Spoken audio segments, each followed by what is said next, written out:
Hello everyone, it's Robbie Rhino here. Before we get into today's video, I'd like to say there is a giveaway going alongside it. For a chance to win any one of the prizes you see before you, 4 Camo Vouchers, 1 Top Secret Keycard, 1 Classified Keycard, 7 days of Premium, 3 days of Premium, or 1 × 3 stage skips for the Valiant season. All you have to do is comment down below with your gamertag and your platform and let me know which prizes you are in for. The winners will be announced on Thursday the 30th of March at 10 PM UTC, and the winners will be announced in the pinned comment on today's video, the description of today's video, and also on my Twitter, which can be found in the description of today's video. Good luck to everyone who is entering, and thank you very much for your support, and I hope you enjoy today's video on the Leopard 1A5. Hello everyone and welcome back to the channel. I'm Robbie Rhino, and in today's video I will be doing a guide to the Leopard 1A5, which is a German Era 2 medium tank for the Western Alliance inside the Cold War game mode, and it is the highest you can get inside this tech tree in Era 2. It's the top Era 2 medium tank for the German tech tree. You get to this vehicle via the Leopard 1A3, and I have a guide to that vehicle on my channel which I'll link above for you now. And once you have ground your way through the Leopard 1A5, you will find yourself in Era 3 with the Leopard 2, and I'll do a guide to that vehicle once I have had a few play sessions in that tank. But in today's video I'll tell you all of the stats of the Leopard 1A5 over here in Excel, and we're going to be comparing to 4 other Era 2 medium tanks, and all of these medium tanks are the highest in their respective lines in Era 2. You have the M60A3, the Magak-6B Gal, the TR-85 and the Type 82, and that will give us a nice indication of where the stats of the Leopard 1A5 holds up in Era 2. I'll show you my commander and equipment setup and how that affects the stats of the Leopard 1A5. And you can see that highlighted here in yellow are the updated stats with my command and equipment setup applied. I'll tell you a little bit about the armor profile of the Leopard 1A5 because there's not too much to mention, and then there's 3 gameplays for you at the end, all time-stamped to show you how the Leopard 1A5 holds up on the battlefield. But we're going to start straight in with the hit points, 2,650 here with the Leopard 1A5. As you can see, it's highlighted in orange, which means it's somewhere in the middle in this comparison. The highest hit points goes to the Magak-6B Gal, but it is kind of in line with the other tanks, and it does beat the TR-85, which has a lowly 2,550 hit points. 2,650 hit points is more than enough to take between sort of 3 to sort of 5 or 6 rounds, depending on what's firing at you. Of course, ATGMs and high alpha damage guns will obliterate you very quickly, considering you are a glass cannon vehicle, so you have to make the most of this vehicle's very nice firepower and mobility to try and avoid getting yourself back to the garage quicker than you would have hoped. But 2,650 hit points, not too bad at all. It does have the best view range in this comparison, 530 meters. It's a little bit better than things like the Magak-6B Gal, but it is a lot better than the TR-85 and the Type 82, and it just allows you to be able to spot against other medium tanks and other larger vehicles like heavy tanks and some of the tank destroyers in Era 2. And it does mean that you are able to make more use of the actual vision system rather than relying on true vision, which is a nice little bonus for the Leopard 1A5.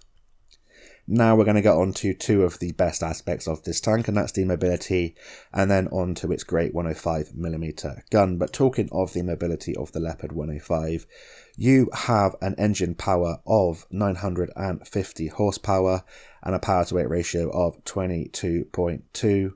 Your top forward speed is 74.1 kilometers an hour, and your top reverse speed is 29.5 kilometers an hour.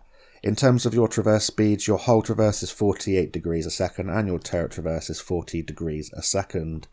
So in terms of engine power, not quite the best. That goes to the M60A3, but it is in line with the other vehicles. And your power to weight ratio, better than the Magak-6B Gal, the TR-85, but it does fall a little bit behind the Type 82, and it's very similar to the M60A3. It can be a little bit frustrating, but you can use the mobility equipment to boost that power to weight ratio up, and of course also boost your speeds up and your traverse speeds. But in terms of your top forward speed and reverse speed, once you do get up to that speed, you are very nimble indeed. You have the best top forward, best reverse speed. Your hull traverse and turret traverse mean you are able to move your hull and your turret around to get shots onto tanks that are trying to get around you, and you can go from cover to cover, from position to position, very nicely indeed, especially when you use the mobility equipment, and I personally choose to run that, and I'll show you what that is and how it affects the stats in just a little bit. So you can struggle to get up to your top speed and get out of harm's way, but once you are up to your top speed, you are able to evade fire and get away from your enemies relatively quickly indeed, especially the more slower, medium and heavy tanks. That's pretty good mobility for the Leopard 1A5 and what you would expect from a Leopard variant inside the Cold War game mode. Next, we are going to look at the gun of the Leopard 1A5, and the Leopard 1A5, which has a 105mm gun, which confused me there briefly, but this 105mm gun, as most of the 105mm guns on the Leopard variants inside World Tanks console, is absolutely brilliant. This 105mm gun fires APF SDS as standard and premium, and you have your third ammunition choices, which are high penetration HESH rounds, so that boosts your alpha damage very nicely indeed. In terms of your alpha damages, 460 damage on your standard and your premium rounds, and 570 alpha damage on those lovely HESH rounds. You have a penetration value of 449mm on your standard APF SDS rounds, and it boosts up to 505mm on your premium rounds, which means that you are able to combat even the thickest parts of the armour if you know where to shoot on the enemy vehicles, which is very nice indeed. And it's good for taking out things like the FV4-11 and other heavily armoured tanks that can be a bit of a nuisance. And when you come up against lightly armoured tanks like other Leopard variants, things like lightly armoured tank destroyers like the M50 Ontos or other light tanks, 250mm of HESH penetration is more than enough, and I would recommend taking at least 5 rounds to be able to take out some of the lightly armoured tanks and boost your DPM up even more. In terms of your speeds on these rounds, 1455 meters a second on the standard rounds, 1478 meters a second on your premium APF SDS, and 737 meters a second on your HESH. The shell velocity for your standard and your premium rounds is fantastic. That's great for sniping at mid to long ranges. Just be warned, you will lose a lot of penetration at extremely long distances, but you are able to hit your opponents at those distances, and you don't have to give an awful lot of lead.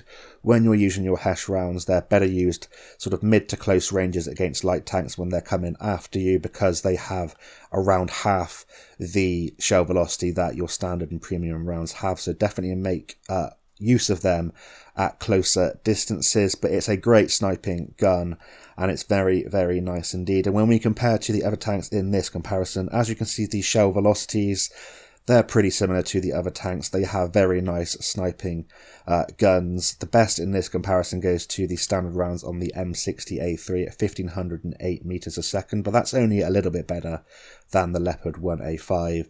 And the best part of the Leopard 1A5 is your penetration. As you can see, best in all the ammunition selections here. You have the best standard rounds, best premium rounds, and the best HESH rounds. And in terms of your alpha damage on your premium rounds, it's the joint best in this comparison with all of the other tanks apart from the TR-85. In terms of your 460 alpha damage on your standard round, you can see that it falls behind the M60A3, which has 480 alpha damage, but it is better than the TR-85, the same as the Type 82, and it's the same as the Maguk 6B Girl, so that's no problem there. And of course, if the gun handling and the DPM are good, that will make up for the slightly less alpha damage than the M60A3. Your HESH rounds have the fantastic penetration, joint best in this comparison in terms of the penetration on these rounds. 570 alpha damage, not quite as good as something like the M60A3, which has 590 alpha damage, but still it does boost your DPM up to a nice level. Next, we're going to have a look then at the gun handling and the DPM of this 105mm gun. And as you can see, most of it, apart from the ammo capacity, is highlighted in green, which means it's the best in this comparison. You have a fantastic 1.7 second aim time, joint best in this comparison with the Nark-x Gull. You have a fantastic accuracy at 0.27, which is a lot better than all the other tanks in this comparison. And you also have the best DPM, 3,629, much better than things like the TR-85 that have 3,300 DPM, and the Type 82 which has 3,367 DPM, and it's even better than the M60A3, which is the next best in this comparison. So what does that mean? Well, this DPM of 3,629 means that you reload for one shot, either 460 or 570 alpha damage, in a base time of 7.6 seconds, and I've got mine down to 5.84, and I'll show you how I did that when we talk about the equipment and commander setup in just a little bit. You carry 55 rounds of ammunition, which isn't quite as good as things like the M60A3 and the Nark-x Gull, but it is better than the Type 82 and TR-85. Lastly, you have the joint best gun depression at 9 degrees and the best gun elevation at 20 degrees. A really nice gun. It's fantastic for sniping if you are able to hit your opponents, and that's no problem with the great shell velocity this tank has. Aim time and accuracy mean that you can invest in mobility equipment and equipment to improve your DPM apart from the gun handling, which is fantastic news. It's always nice to have great base stats because it means you can invest in other areas. So your take home from this is that you don't have obviously the best hit points, but you have enough to take a few rounds. You've got to use your mobility to get from position to position, support your heavy tanks and be able to snipe. Your sniping capacity is fantastic with best in class penetration on all of your rounds, great shell velocity, nice alpha damage, best in class DPM and gun handling. The only downside is that you don't have any armor. I'll quickly tell you about the armor before we go on because there's not much to say. Your upper plate is 70mm. It is sloped backwards, and when you are angling and going across the open ground, things occasionally can ricochet off your upper hull, usually low caliber rounds from light tanks.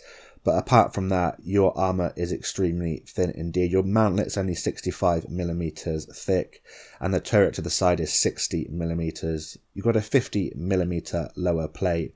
And the worst part about this tank, in my opinion, is the 30mm of side armor, meaning that if you try and side scrape around a corner, you will get overmatched by all 91mm caliber guns or higher. So watch out for that. You are a glass cannon. There's a little bit of space protection on this tank in the form of a side skirt, which is 10mm, and that's on the side of the turret and on the side of the track. So if you're firing 80 GMs at this vehicle, just try to avoid the track area. Go for the rear of the tank, the hull, or the lower plate, and you should be able to go through nice and easily indeed. Apart from that, you do have little bits of spaced armor on the side of the turret and the upper plate, but it's not enough to stop high penetration 80 GMs or HE rounds from going through. So you're a glass cannon. Make the most of your mobility and your gun and your firepower. You've got to fight back and try and avoid fire to preserve your hit points for as long as possible. In terms of what's changed from the previous vehicle, well, I have the stats here of the Leopard 1A3 and the Leopard 1A5 here, and I'll show you what has been upgraded from the previous vehicle. So in terms of hit points, you have 150 hit points more. In terms of view range, you have 15 meters more. In terms of engine power, it stays the same. You actually lose a little bit of your power to weight, not a massive amount, but a tiny bit due to the weight of this vehicle and the little bit of extra space protection. The same top forward speed of 74.1 kilometers an hour. Your top reverse speed has improved to 29.5 kilometers an hour. Your hull traverse has improved to 48 degrees a second from 44, and your turret traverse has improved 4 degrees to 40 degrees a second from 36 degrees a second. So all in all, your mobility, your hit points and view range have improved. And next to the 105mm gun, the same beautiful 1.7 second aim time, your accuracy has improved by 0.04 to 0.27. Your DPM has improved slightly to 3,629 from 3,537, which means that your reload has improved by 0.2 seconds over the Leopard 1A5. So a small improvement in most of the areas that you'd expect. Not a dramatic improvement. It's still a very, very nice sniping tank like the Leopard 1A3, and they both play very similar indeed. So in terms of my equipment and commander setup, what do I run on the Leopard 1A5? In terms of my equipment, I choose to run Advanced Loader, Advanced Powertrain, and Traction System. And in terms of my commander, I run Sixth Sense, Born Leader, Rapid Loading, Steady Aim, Rapid Aim, Snapshot, Run and Gun, Armor Angling, and Track Mechanic. So a very basic setup that I have used throughout this line. In terms of the equipment, I'm improving my DPM with the advanced loader, and I'm just improving my mobility to the best that it can be, so I'm able to try and avoid fire from the enemies and get across the open ground as quickly as possible and avoid getting rammed by other tanks, because you will take substantial damage by heavier vehicles. And in terms of my commander setup, Sixth Sense and Born Leader is standard, Rapid Loading to help the DPM. Then I have those 4 gun handling perks. Run and Gun really does help you shoot when you're on the move in case you do have to fight back. Armor Angling, just it decreases the amount of damage that you're taking by 5%. You could choose to run something like Off-Road Driving to improve the terrain resistances and make this a little bit quicker. And I use Track Mechanic. You don't have any armor, so when you're caught out in the open and you've used a repair kit, I want to get my tracks on as quickly as possible. And it's just a very good standard setup to start with. You can swap a few skills out and see how you perform, but that's where I would suggest starting and looking at this vehicle. But that's it in terms of my equipment and commander setup. How does it affect the stats of the Leopard 1A5? Well, it's improved my view range to 552 meters. It's improved my engine power to 997.5, which means that my power to weight ratio is now 23.31. My top forward speed is now 85.59 kilometers an hour, and my my reverse speed, I should say, has improved to 34.07 kilometers an hour. Very, very nice mobility in terms of your top forward and reverse speed. Hold reverse improved a little bit to 52.8 degrees a second, and that turret reverse has improved to 46.31 degrees a second. You can snap your hull and your turret around to tanks that are trying to get around you, and with the great gun handling of this tank, you are very good at close quarters combat. When things are trying to circle you, of course you don't want to get into those positions in the first place, but it will happen in Era 2 when light tanks come after you, so definitely use your firepower to fight back, and you do have that mobility to avoid trying to get rammed by other slower moving tanks. In terms of the gun handling then and the DPM, your aim time will have improved to 1.63 seconds, accuracy of 0.23 now, which is pinpoint accurate at mid to long ranges, and your DPM will have improved dramatically to 4,729 from 3,629, so a very nice increase there in terms of the DPM, which means that I now reload for either that 460 alpha damage or 570 with the Hesh in 5.84 seconds, meaning I am fantastically capable of trading if I'm able to get multiple shots for every one shot an enemy is getting into me. And if they have lower caliber guns, you do very, very well in gun fights on ridge lines. The only problem is your armor, but when you learn to play that supporting role, you don't have to rely on that until the end of the game, when you are able to take a few hits, use your hit points up to maybe push the tempo at the end of the battle and take down the victory. But that's it in terms of the stats of the Leopard 1A5. I've now got 3 gameplays for you to show you how this tank performs on the battlefield, and we're going to get into the first one now.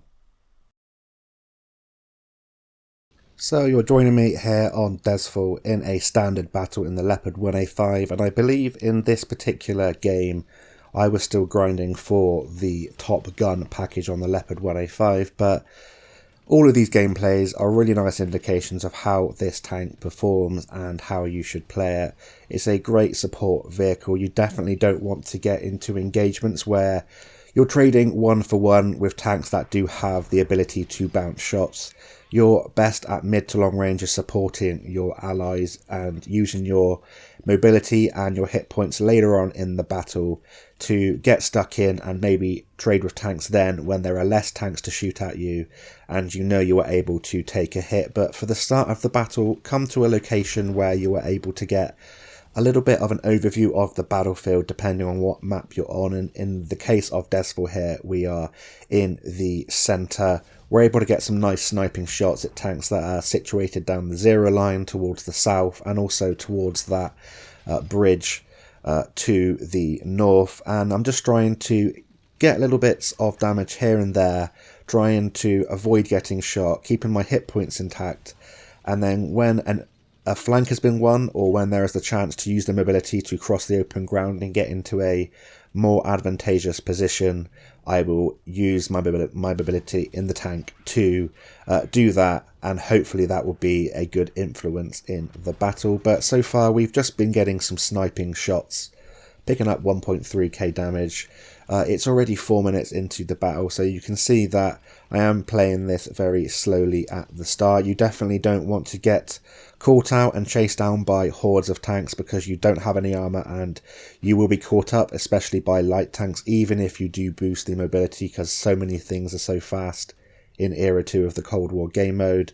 You want to pick your moments to advance, try and get as many sniping shots as possible, and it is the same playstyle as the Leopard 1A5, very, very similar indeed, just with some small improvements which do help the performance of this vehicle.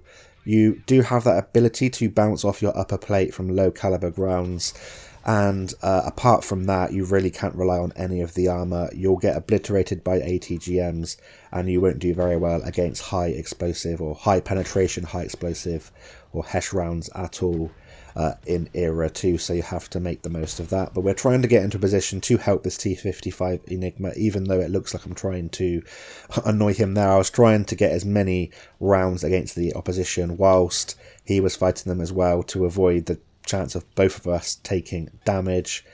We're going to try and come a little bit to the right here, maybe use this building as cover and get some crossfire shots, just trying to create a little bit more of an angle so the enemies have got more than just one angle to think about. We do take a bit of damage, so we're going to use the great reverse speed of this tank, fall back, get re-stealthed, and then maybe come from a different side of the building. Going for the track there, trying to keep that enemy T55 Enigma in place.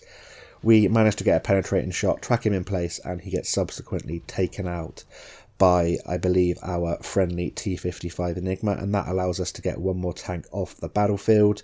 And you're just playing this very, very standard support role. It's just a very nice all-round vehicle, really enjoyable to play. The gun handling doesn't really need too much attention in terms of the equipment choices, so you can use the loader to improve your DPM and the mobility equipment to improve your mobility. And it's a really nice thing not having to use things like the gun stabilizer and ventilation to get the best DPM.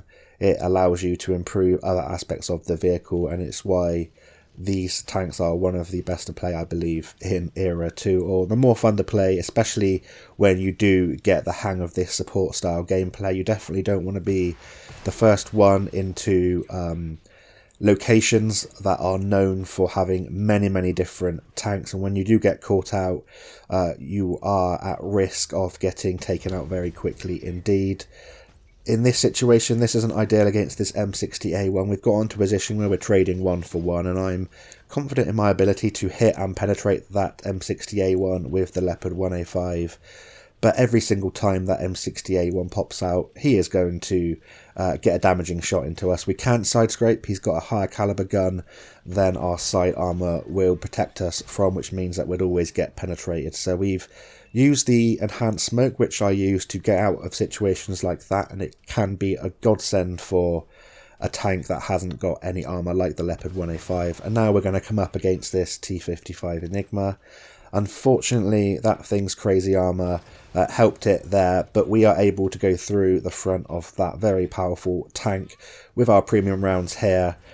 We try to go through the lower plate there, which would have penetrated, I believe, with the great penetration of the Leopard 1A5, but we just tracked him in place and he was taken out by our friendly T55 Enigma. And it goes to show just how quickly you lose your hit points when you do get called out and you are slightly too aggressive like I was there. We have lost almost all of our hit points. We are down to 211 hit points, which means we're now going to have to play extremely carefully for the rest of the battle, and it's still a very close battle at the moment. We are up by one tank, so I'm going to try and find a position that I'm able to swing around and maybe get some shots in at tanks that are situated towards that hill in G9, G0, where tanks like to spend the whole of their battle there sniping out, and it is a very good position for defending that flank or your capture circle there if you spawned on the enemy team. But yeah, I highly recommend not just sitting there for the whole battle, because this is what happens. You end up getting flanked from both sides and eventually you will get taken down. So we're being patient here. We're as hold down as we can get to expose as little of our tank as possible for the enemy to shoot at, and when we do shoot, we're pulling back in case the enemy are looking for our shell tracers, using the hard cover of the rocks to my left to protect us. And we're just in wait here for one of the tanks to make a mistake, and once we have taken one or two of them, we can advance up to that position and hopefully get some spots off for our team. And it's all about patience, knowing when to advance, and it just comes with practice of playing this support style gameplay. The Leopard 1A1 gets taken out, so I believe now is my opportunity to cross the open ground. You can get a nice flavour of the mobility of the Leopard 1A5 here relatively quickly for such a large medium tank over this kind of terrain. And now we're going to try and get a shot at the armadillo. I stopped and fired auto-aimed behind that building to avoid getting spotted when I fired, but unfortunately we still did. And now I'm going to try and make my way as quickly as possible underneath the gun line of the enemies to avoid taking fire, and hopefully we can flank them with this Sheridan and get at least one or two more damaging rounds before this game draws to a close. We've sort of pincered the enemy here in their final resting place, and it's all about just taking the enemy out. This is the position where I'd like to have about 600 to 1,000 more hit points left if I played less aggressive earlier in the battle, where I'm able to take one or two shots and able to use my DPM to boost up this damage in this game. We get a snapshot at that M60A to damage his loader, trying to help our friendly Sheridan here. We're going to pop up, get another shot into the rear of the M60A2, reverse out of the way for the Sheridan, and that enemy M60A2 is taking fire. He's going to come over trying to shotgun one of us with that massive gun that's on that tank, but fortunately we go straight through that tank. Great penetration on the Leopard 1A5, and that allows us to stay hold down in this position, and hopefully we can get a cheeky little shot into this Chieftain Mark 5. At this point in the battle, if I was to get taken out, it really wouldn't bother me too much. I've had a decent game, and it's worth risking my health for that little bit of extra damage. Because we have so many teammates left, I feel confident this game will be taken down by our friendly tanks. Chieftain's backing up, he's got two tanks chasing him. We're going to try and pick the way that he's going to come, but unfortunately that's it for our game. But still a very standard game that you can have if you play patiently with the Leopard 1A3 and Leopard 1A5. All of these tanks are very similar. We finish in the second position on our team, 5.9k direct damage, 2.4k assistance, 3 kills. And yeah, another nice battle for the Leopard 1A5, a profit with or without a premium account, and a nice mix of kills, damage and assistance damage, which is what I'm finding these tanks are really, really good for. So that's it for the first game. We're now going to head on into the second one. So we're now into the second battle, and we're here on Karelia in an encounter battle. We're a minute and a half into the battle. We've got a little bit of assistance as we made our way into position here in A3, but for the most part I'm just trying to bide my time, pick the best position for me to get some crossfire on the enemies. It's one of those really open maps in Cold War where with the True Vision system it can be very dangerous if you get caught out in the wrong position. So I'm making use of all of the hard cover here, all of the rocks, as many of the trees as possible to try and get crossfire on whoever is spotted, and hopefully as we whittle the opponents down playing this support style gameplay, we are able to advance later in the battle and put our DPM to use. And you can see it's a great sniper here. The only reason I missed that shot is because I didn't predict where the enemy T55 Enigma went. I'm not having to give too much lead at all here at this distance of nearly 500 meters because of the great shell velocity with the Leopard 1A5 and all of these Leopard tanks in this line. The guns are absolutely brilliant. It's 11 versus 11 and we've picked up a little bit of damage to start this battle. And we're just trying to wait until the coast is clear and then hopefully we can advance and maybe flank those tanks that are all pushing down the 9 line. It's just about picking the right moment. As you saw in the previous gameplay, I went a little bit too quickly trying to advance the tempo of the battle, and I lost nearly all of my hit points and had to spend the remaining part of the game on around 200 hit points. So I'm going to try and play it as carefully as possible. You can be extremely too confident with the DPM and the great performance of this gun, and it makes you want to go forward, just get stuck in, but going too quickly will get you caught out. And if you're not paying attention, like I wasn't there, to the minimap, you can get flanked very quickly and you're going to have to pop your smoke, use the mobility of this tank to get out of the way. And that's one thing that this tank does extremely well, getting out of a position very quickly indeed, especially when you have boosted the mobility of the tank. Once we popped our smoke there, we're zooming away as quickly as possible over this terrain, very quickly indeed, and hopefully we can set up a defensive position, trying to block the enemy's advance from where we are now. Unfortunately, we are down by 3 tanks, so we're going to have to just defend this position.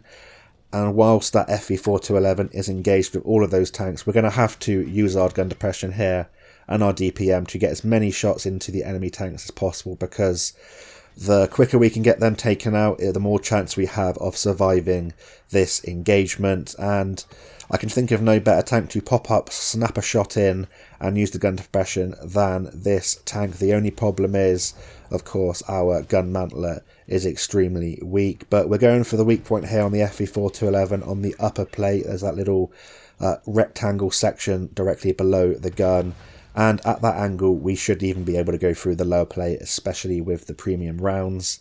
We're taking some fire from the right, but it looked like it was a very low caliber gun, so I'm going to have to make the most of the opportunity here we have to take out these tanks. We're down by 5 tanks, so it's all about trying to get out of this situation, and hopefully we can reset the stealth and come in from a different location. The BMP-1 a little bit too confident there, and me and the friendly Leopard 1A1, which has a brilliant DPM as well, are able to quickly put him down to a one-shot.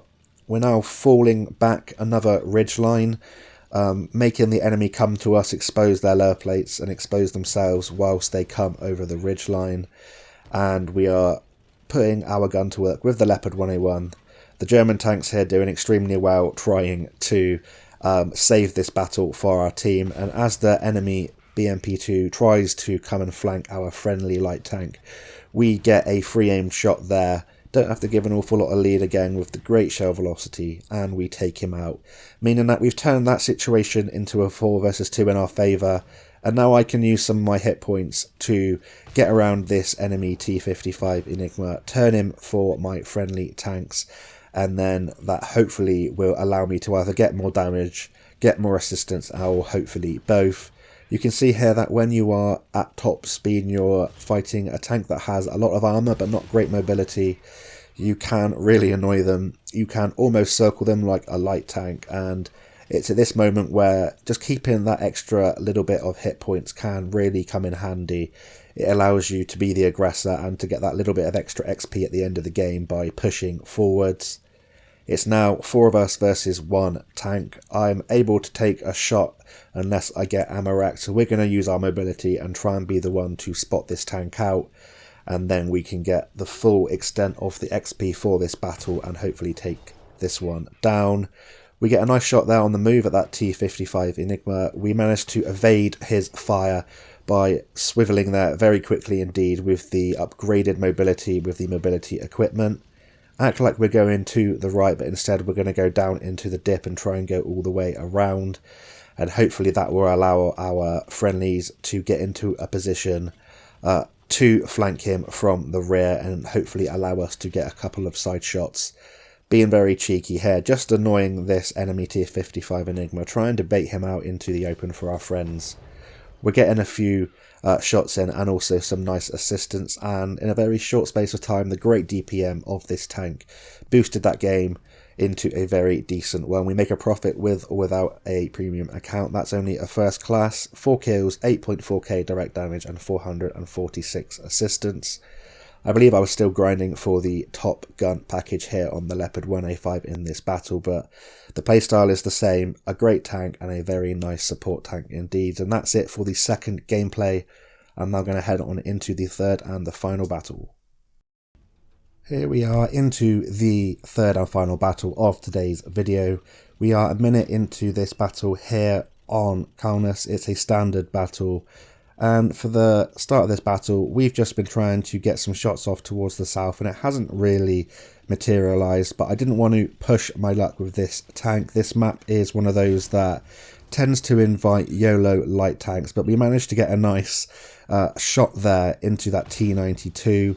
We get another one, we track him in place for a second time, meaning that we're going to get all of the lovely juicy assistance and also manage to get a couple of rounds into the T92 before our friendly TR580 takes him out of the game.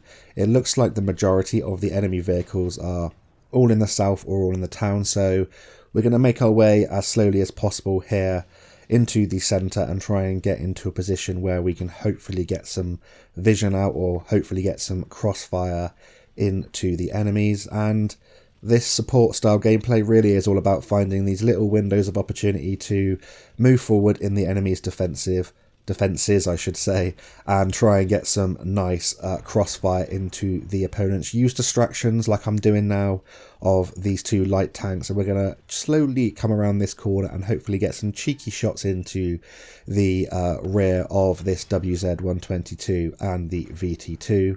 Got to be a bit careful here that I don't just completely get YOLO'd by about 3 or 4 tanks, as there is no doubt some tanks up on this hill behind me.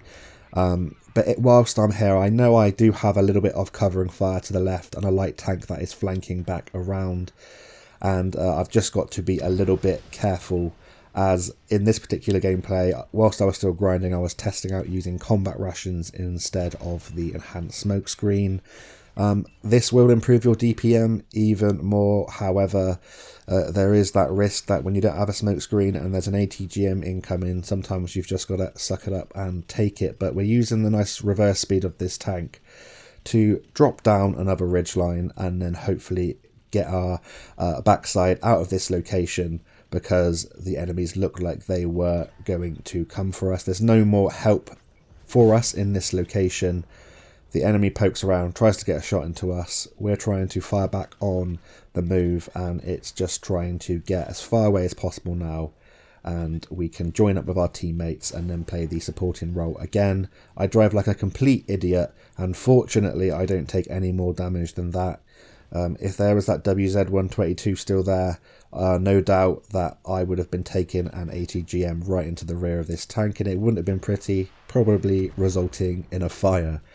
So we've joined up with our teammates, and now we're going to just support them. The more heavily armoured ones we're going to try and take the shots for us, and we're going to try and put our gun to work around them. And that's the playstyle you're going to have to adopt with these tanks, and it's incredibly good at it. The DPM is phenomenal and it helps you out of a lot of situations. This is going to get quite hairy for the next few minutes until the end of the battle. We're going to fight this Type 79. I'm really confident I'm going to have the better DPM than this tank. Unfortunately, we low roll against the Type 79, which allows him to get his smoke off, but we're going to come around the corner and we're going to get a shot through the smoke. It looks like he was just predicting where I was, but we were in the sniper view through the smoke and we could tell where he was and get a nice accurately aimed shot into him and take him out of the battle. But we are down by 2 tanks, so In this kind of situation, you want to take out the enemies as quickly as possible. This TR-580's made a very dangerous push, and we can get shots in quick succession at him, taking him out of the game. The next contenders, this M60A2, our first shot looks like it hit a dead wreck or just went into the wall or something, can't quite tell, but our subsequent shot tracks him in place, leaves him on a one shot for most of our team, and we're going to follow up with our friendly medium tank here and try and get a damaging shot in there. Our friendly tank did receive fire from behind us, so I am a bit wary of something down this road. We do get spotted as we turn, but it is this WZ-122 who we saw earlier. We turn, get a nice snapshot into the WZ. You don't have to give a lot of aim time lead or anything with this tank. It's a really, really beautiful gun. Very, very nice for sniping. Fortunately, we evade the VT2's fire there, as our reverse speed is so good. Somehow we managed to juke him without even intending to do so. And now I'm rushing forward here. I'm going to go after one of these tanks myself. Going to go after the Leopard VT2. I have enough DPM and enough hit points to take him out of the battle. Then I can use the mobility to swing around, help our teammates out against this T55 Enigma, and hopefully take this tank out of the battlefield. So just waiting for our reload, another shot into the rear of this T55. It's now 1 versus 1, but I'm pretty confident of penetrating and taking out the T55 here. But we massively low roll, unfortunately, meaning that we are now both on a one shot.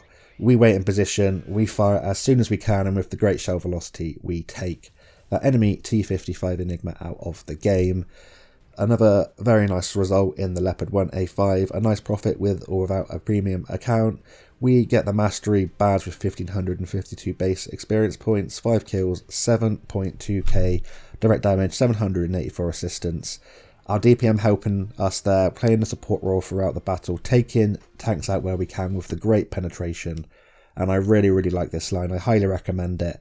Very, very nice, and it does teach you a little bit of patience in Cold War, which can sometimes be a little bit fast and furious, and it does encourage you to YOLO in occasionally with the fast-paced nature of the Cold War game mode. But that's it for my review of the Leopard 1A5. All of these gameplays were with the first gun package that you get with this vehicle. Of course, the upgraded gun package is just that little bit better, but still, this whole line is fantastic. Yeah, highly recommend. So thank you very much for watching, and until next time, I'll see you on the battlefield, and bye for now.